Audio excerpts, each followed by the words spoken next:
अच्छा जी, तो ये देखें हम, मेरी आवाज आ रही है आपको? Yes sir. ओके।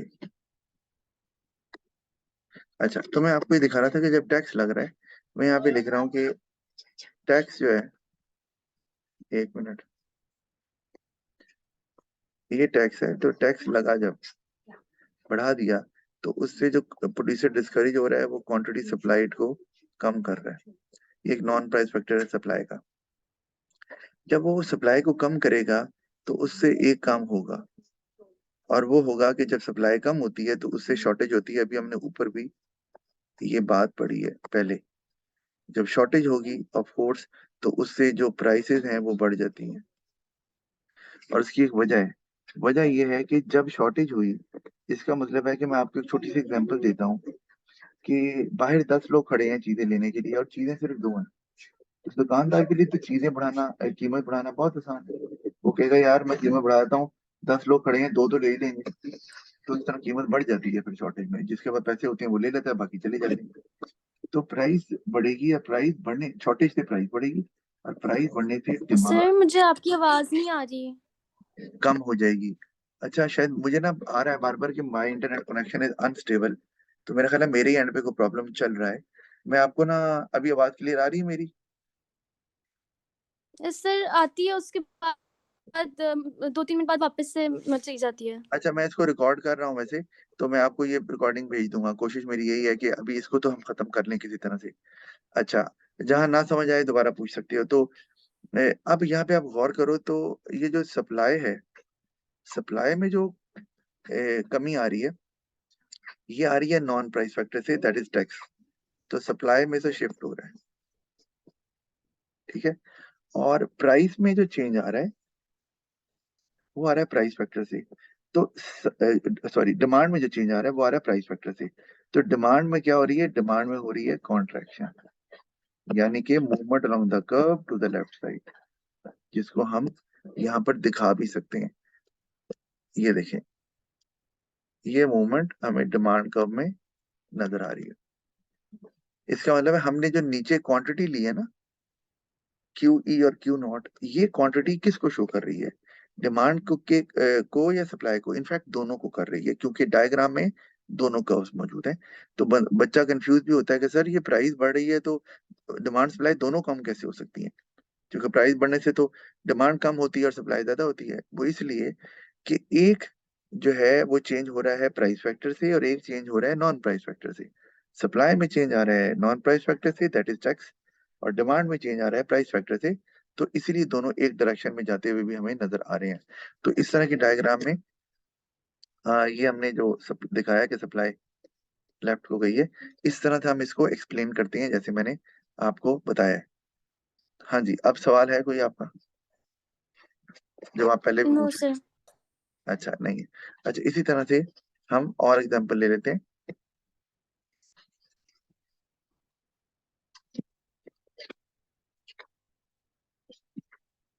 और वो लेट से है कि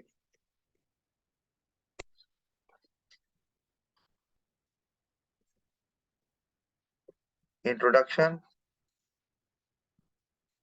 of introduction of improve technology, improve technology,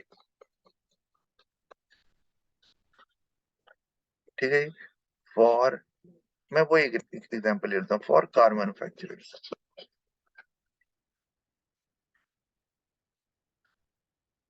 अब इससे क्या होगा? अगर ये हो रेफर किया तो मैं दोबारा से वही बनाता हूँ, डिमांड सप्लाई।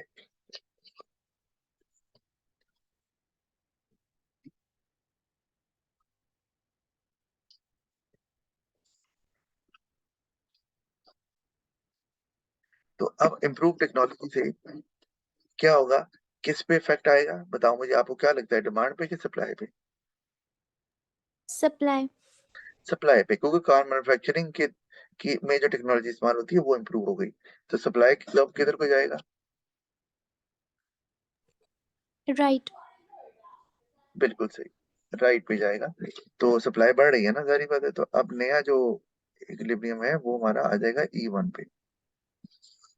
तो अब नई प्राइस जो आ गई है वो P0 आ गई, प्राइस हमें कम होती हुई नजर आ रही है, और हमें जो क्वांटिटी नजर आ रही है वो Q1 पे चली गई है। तो ओवरऑल क्वांटिटी ज्यादा हुई है, यानी कि डिमांड सप्लाई दोनों बढ़े हैं, और प्राइस जो है वो कम हुई है। इसको हम कुछ इस तरह से इंटरप्रेट करते हैं कि जब टेक्नोलॉजी इंप्रूव कर गई तो उससे ऑफ कोर्स मैन्युफैक्चरर्स को हेल्प मिल रही है, उनके लिए शायद सस्ता हो गया बनाना, जल्दी बना सकते हैं, तो सप्लाई बढ़ गई। सप्लाई बढ़ने से एक काम होगा, और वो क्या होगा जी? सरप्लस। ये भी हमने पढ़ा था पहले मार्केट इक्विलिब्रियम में। जब सप्लाई ज्यादा हो जाती है तो सरप्लस हो जाता है।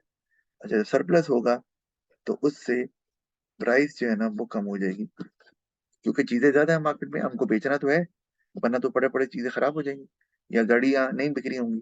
प्राइस कम होने से डिमांड जो है वो बढ़ जाती है।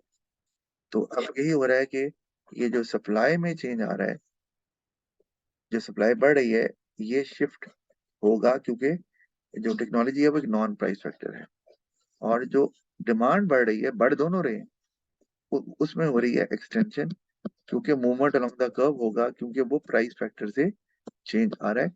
तो यहाँ पर अगर मैं डिमांड कर्व को दिखाऊं आपको, क्योंकि क्वांटिटी तो बढ़ रही है, डिमांड कर्व भी, डिमांड कर्व में भी एक्सटेंशन आ रही है, डिमांड भी बढ़ रही है। कर्व नहीं मूव कर रहा, लेकिन डिमांड तो बढ़ रही है।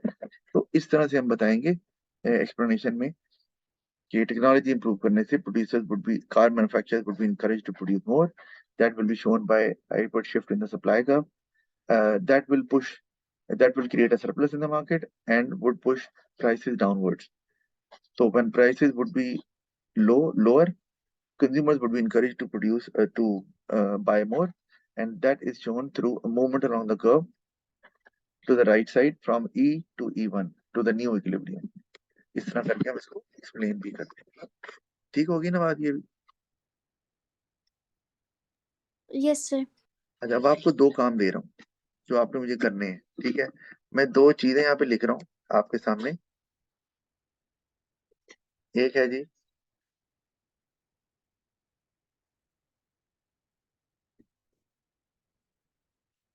इंक्रीज इन द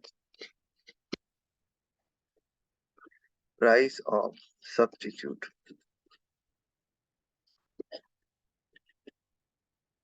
एक ही कंडीशन है। दूसरी है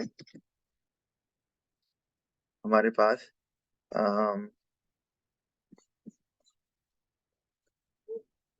अम, एक मिनट। अच्छा, increase the price of substitute, एक आपने इसकी डायग्राम बनानी है और मुझे भेजनी है कि इसका क्या इफेक्ट होगा मार्केट प्राइस पे, आपकी जो इक्विलिब्रियम क्वांटिटी है उस पे इक्विलिब्रियम कहाँ जाएगा, वगैरह वगैरह, ये आपको मुझे बताना है। अच्छा, तो दूसरा है जी, राइज इन इंटरेस्ट रेट।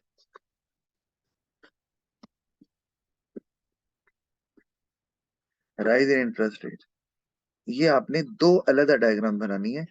पहली कंडीशन में एक डायग्राम बना के इफेक्ट दिखाना है, और दूसरी डायग्राम में दूसरी कंडीशन को आपने यूज करना है। ठीक हो गया जी?